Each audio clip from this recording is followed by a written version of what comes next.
నమస్తే అందరికీ. ఇప్పుడు మీ ముందు ప్రాణాయామం సుఖజీవన సోపానాలు 5వ part by doctor Manthena Satyanarayana Raju గారిది ఊపిరితిత్తుల ఊసు గురించి చూద్దాం. డాక్టర్ గారి మాటల్లో, మన శరీరంలోని కణాలలో శక్తి విడుదల కావడానికి జరిగే రసాయనిక చర్యలన్నీ ఆక్సిజన్ ప్రాణవాయువు సమక్షంలోనే జరుగుతాయి. ఈ రసాయనిక చర్యల వల్ల విడుదలయ్యే ముఖ్యమైన వ్యర్థ పదార్థం కార్బన్ డయాక్సైడ్. ఓకే, ఆక్సిజన్ లోపల వెళ్ళడానికి, లోపల తయారైన కార్బన్ డయాక్సైడ్ బయట రావడానికి ఉన్న మార్గమే మన శ్వాసకోశ వ్యవస్థ అని చెప్పవచ్చు. మనం నిరంతరం గాలి లోపలికి తీసుకుంటూ బయటకు వదులుతూ ఉంటాం. గాలి లోపలికి పీల్చుకొని బయటకు వదిలేలోపు జరిగే ప్రక్రియనే శ్వాసక్రియ అని కూడా అంటాం. శ్వాసక్రియలో ఉపయోగపడే అవయవాలు ఏంటి? ఒకటి ముక్కు, ఫారింగ్స్, తర్వాత లేరింగ్స్, ట్రాకియా, ఊపిరితిత్తులు, కండరాలు కొన్ని, డయాఫ్రమ్, ఇవన్నమాట. అందులో ఇప్పుడు వీటి గురించి చూద్దాం. శ్వాసక్రియలో ఉపయోగపడే అవయవాలు ఏంటి అసలు? ఒకటి ఫస్ట్ నోస్, ముక్కుకి ఉండే 2 రంధ్రాల ద్వారా మనం గాలిని పీల్చుకోవడం వలనం చేస్తాం. ముక్కు అనేది గాలి వెళ్ళడానికి ప్రవేశ ద్వారంగా చెప్పవచ్చు. ముక్కు లోపలి భాగం అంతా పలుచని జిగురు పొరతో కప్పబడి ఉంటుంది. లోపల వాసనలు తెలిపే నరాల కేంద్రము ముక్కు పైకప్పు లోపల ఉంటుంది. ఓకే,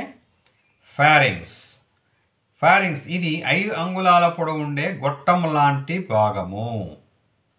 ముక్కు వెనక భాగము, నోటి వెనక భాగము కలిసే చోటు నుండి ఇది ప్రారంభం అవుతుంది. మనం ముక్కు ద్వారా పీల్చిన గాలి, నోటి నుండి తీసుకున్న ఆహారం రెండూ కూడా ఈ గొట్టం ద్వారానే లోపలకు ప్రవేశిస్తాయి. ఇక్కడ నుండి గాలి పోయే మార్గం లేరింగ్స్ గాను, ఆహారం పోయే మార్గం అన్నవాహిక ఇసోఫాగస్ గాను వేరు చేయబడతాయి. దీని లోపలి గోడలు పలుసని జిగురు పొరతో కప్పబడి ఉంటాయి. This is about pharynx.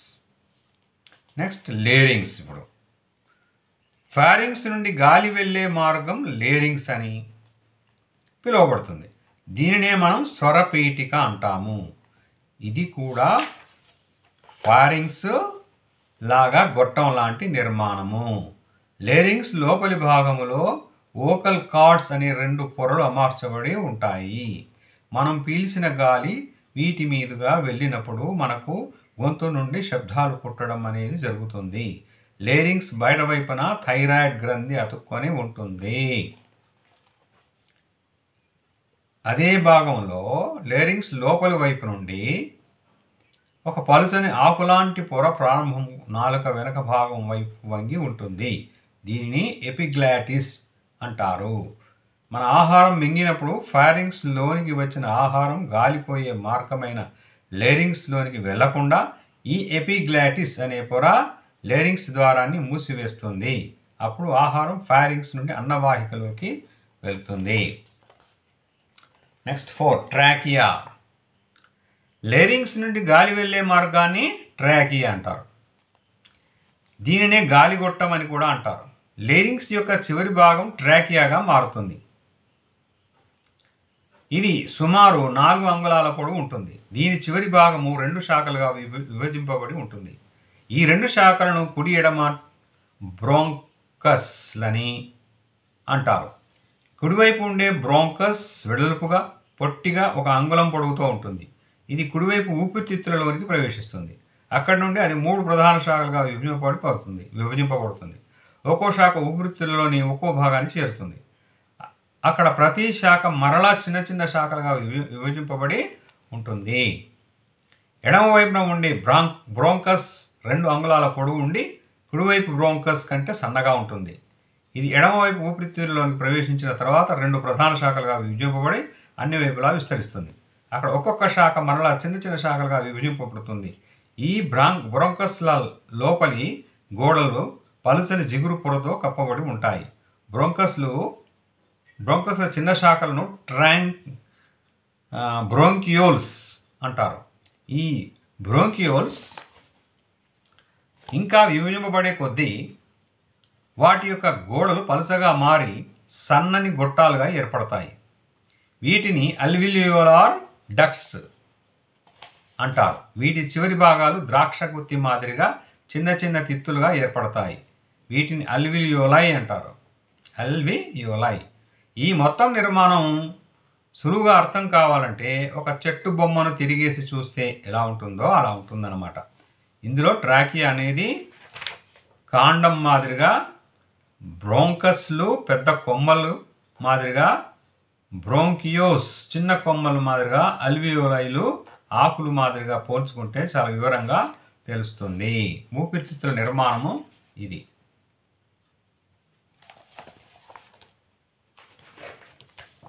Alveoli నిర్మాణము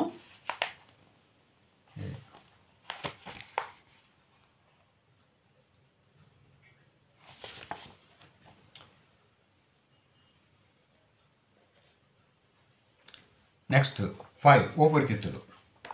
లంగ్స్.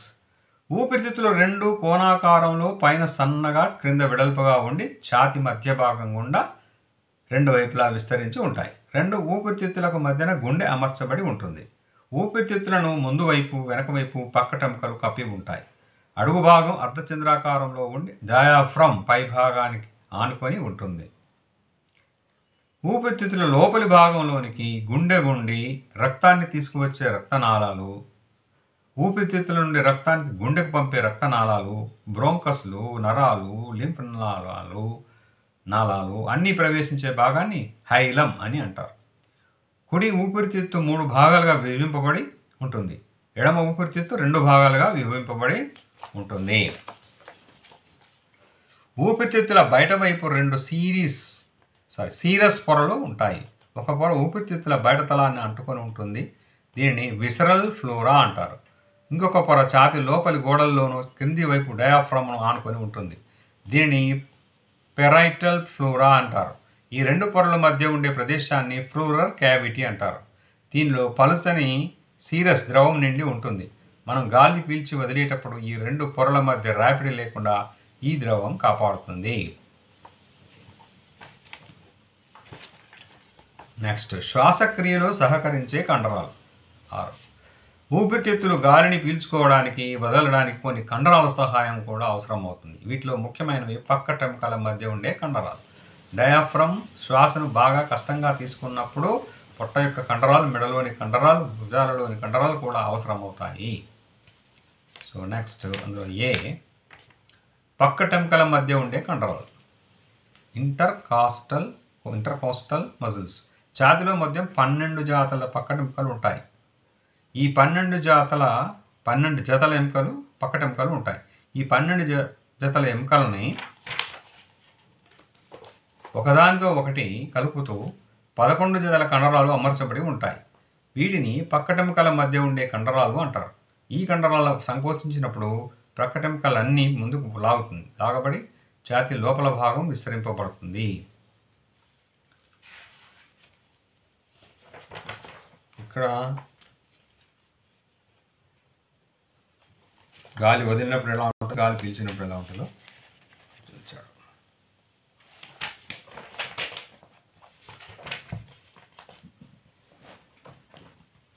ఇప్పుడు డయాఫ్రమ్.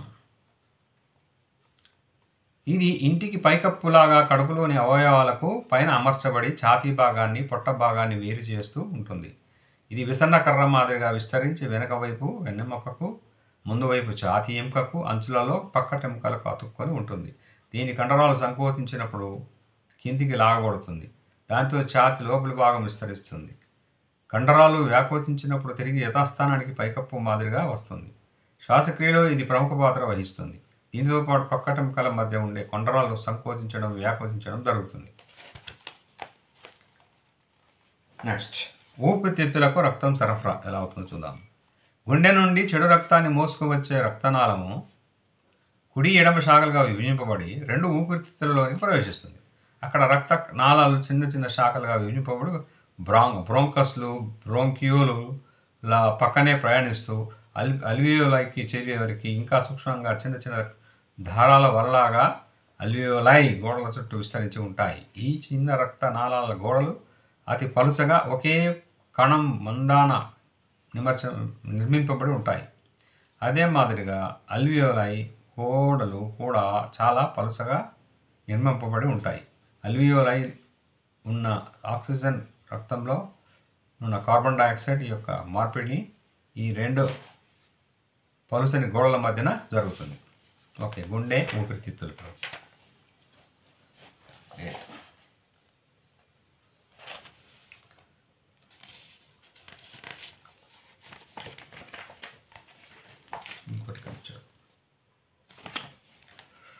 అల్వియోలై చుట్టూ రక్తనాళాలు అల్లుకొని ఉండడం. గాలి శుద్ధి చేయబడే విధానం ఎలా చూద్దాం. వాతావరణంలోని మార్పులను బట్టి గాలి పొడిగా చల్లగా ఉండడం కానీ వేడిగా చెమ్మగా ఉండడం కానీ జరగవచ్చు. బయట గాలిని మనం పీల్చుకున్నప్పుడు అది మన ఊపిరితిత్తులకు చేరే లోపల శరీర ఉష్ణోగ్రతకు తగిన విధముగా వేడి చేయబడుతుంది. అంతేకాకుండా గాలిలో ఉండే రకరకాల దుమ్ము కణాలు, క్రిములు లాంటివి లోనికి ప్రవేశించకుండా శరీరం కాపాడుకుంటుంది. అది ఏ విధంగా జరుగుతుందో చూద్దాం. మనం పీల్చిన గాలి ముక్కు ద్వారా లోపలికి ప్రవేశించాలి. గాలిని శుద్ధి చేసే కార్యక్రమం మొట్టమొదట ఇక్కడే జరుగుతుంది. ఒకవేళ మనం పీల్చిన గాలి చెడు వాసన కలిగి ఉన్నదైనా, ఘాటుగా ఉన్నా మనం ముక్కు మూసుకోవడం జరుగుతుంది. ముక్కు వాసన గ్రహించి మనకు హెచ్చరిక చేస్తుంది అన్నమాట. పొరపాటున పీల్చడం జరిగితే దానిని తుమ్ముల రూపంలో బయటికి నెట్టడానికి ప్రయత్నిస్తుంది. ముక్కు పుటాల లోపల వైపు సన్నని వెంట్రుకలు ఉంటాయి. ఇవి పెద్ద పెద్ద దుమ్ము కణాలను అడ్డుకుంటాయి.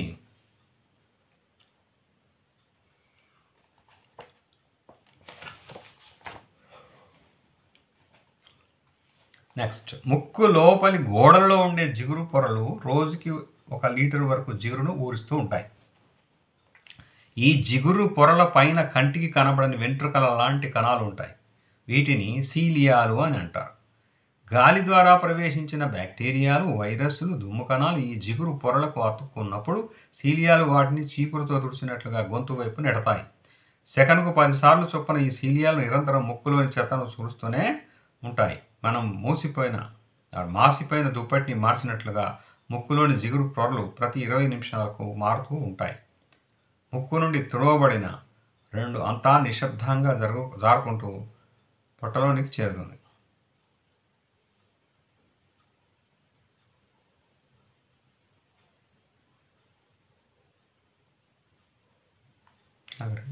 ఓకే, ముక్కు లోపలి గోడల్లో ఉండే జిగురు పొరలు రోజుకి 1 లీటర్ వరకు జిగురును ఊరిస్తూ ఉంటాయి. ఈ జిగురు పొరల పైన కంటికి కనబడని వెంట్రుకల లాంటి కణాలు ఉంటాయి. వీటిని సీలియాలు అని అంటారు. గాలి ద్వారా ప్రవేశించిన బ్యాక్టీరియాలు, వైరస్లు, దుమ్ము కణాలు ఈ జిగురు పొరలకు అతుక్కున్నప్పుడు సీలియాలు వాటిని చీపురుతో తుడిచినట్లుగా గొంతు వైపు నెడతాయి. సెకనుకు 10 సార్లు చొప్పున ఈ సీలియాలు నిరంతరం ముక్కులోని చెత్తను తుడుస్తూనే ఉంటాయి. మనం మాసిపోయిన దుప్పటిని మార్చినట్లుగా ముక్కులోని జిగురు పొరలు ప్రతి 20 నిమిషాలకు మారుతూ ఉంటాయి. ముక్కు నుండి తుడవబడిన చెడు అంతా నెమ్మదిగా జారుకుంటూ పొట్టలోనికి చేరుతుంది. పొట్టలో ఉండే యాసిడ్లు అందులోని బ్యాక్టీరియాను హరించి వేస్తాయి. బాగా చల్లటి గాలిని పీల్చినప్పుడు సీలియాలు సరిగా పనిచేయవు. అందుచేత ముక్కులో ఎక్కువ జిగురు ఉత్పత్తి అవుతుంది. తయారైన జిగురును పెట్టే శక్తి ఉండదు. కాబట్టి మనకు రొంప రూపంలో బయటికి కారుతుంది.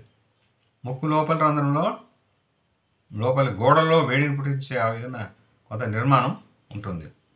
ఈ భాగంలో రక్త ప్రసరణ ఎక్కువగా ఉండి వేడి పుడుతూ ఉంటుంది. గాలి లోపలికి ప్రవేశించినప్పుడు ఈ భాగంలో వేడి చేయబడి లోపలికి ప్రవేశిస్తుంది. చల్లటి గ్లాసును పీల్చినప్పుడు దాని నుండి రక్షించుకోవడానికి ఈ భాగం వాచి ఎక్కువగా వేడి నిలుపుకోవడానికి ప్రయత్నిస్తుంది. ఈ విధంగా ముక్కులో వడకట్టబడి వేడి చేయబడిన గాలి గొంతులోకి ప్రవేశిస్తుంది.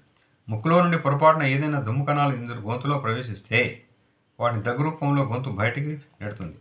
గొంతులో ఉండే ముక్కులో ఉన్నట్టుగానే జిగుపొరలు సీలియాలను కలిపి ఉంటాయి. అవి గొంతులోనికి చేరిన చెడునంతా పొట్టలోనికి వెళ్ళేలా తుడుస్తాయి. ముక్కు వెనక భాగంలో గొంతులో ఎక్కువ జిగురు తయారైనప్పుడు అది కఫం రూపంలో బయటకు నీటి ద్వారా పోతుంది. గొంతులోనికి చేరిన చెడునంతా పొట్టలోనికి వెళ్ళేలా తుడుస్తాయి. ముక్కు వెనుక భాగంలో గొంతులో ఎక్కువ చిగురు తయారైనప్పుడు అది కఫం రూపంలో బయటకు నోటి ద్వారా నెట్టబడుతుంది. గొంతు నుండి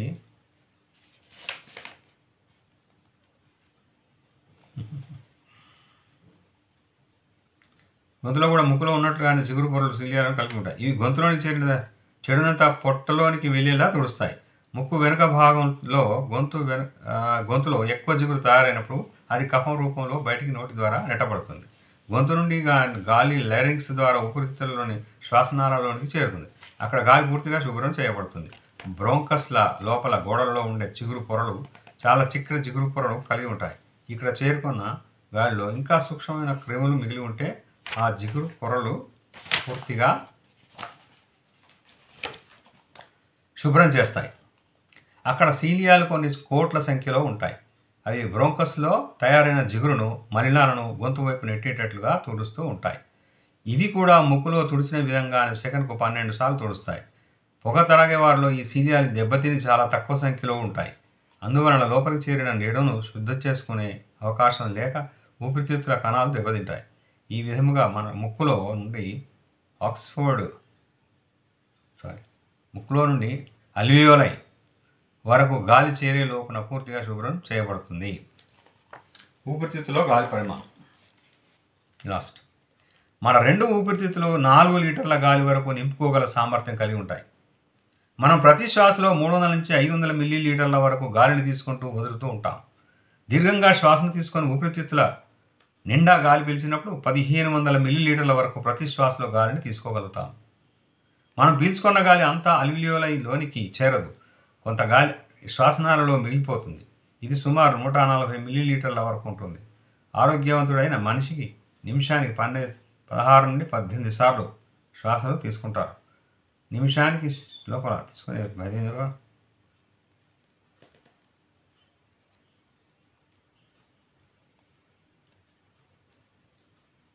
నలుగుదాం.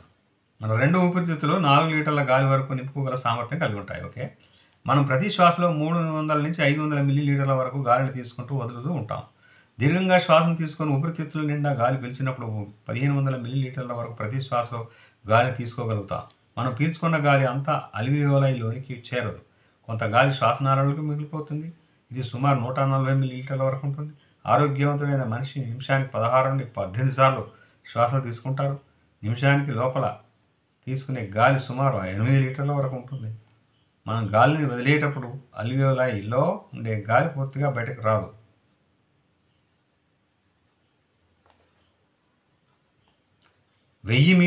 మిల్లీలీటర్ల నుండి 1500 మిల్లీలీటర్ల వరకు మిగిలిపోతూ ఉంటుంది.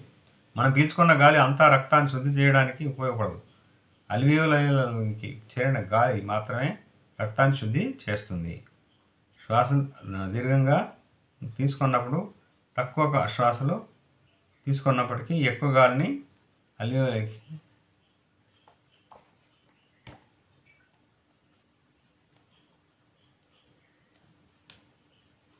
మనం పీల్చుకున్న గాలి అంతా రక్తాన్ని శుద్ధి చేయడానికి ఉపయోగపడదు. అల్వియోలైలోనికి చేరిన గాలి మాత్రమే రక్తాన్ని శుద్ధి చేస్తుంది. శ్వాస దీర్ఘంగా తీసుకున్నప్పుడు తక్కువ శ్వాస తీసుకున్నప్పటికీ ఎక్కువ గాలిని అల్వియోలైలోనికి పంపగలుగుతాయి. ఇది రాజుగారు చెప్పింది. విన్నారు కదా? Okay, all the best.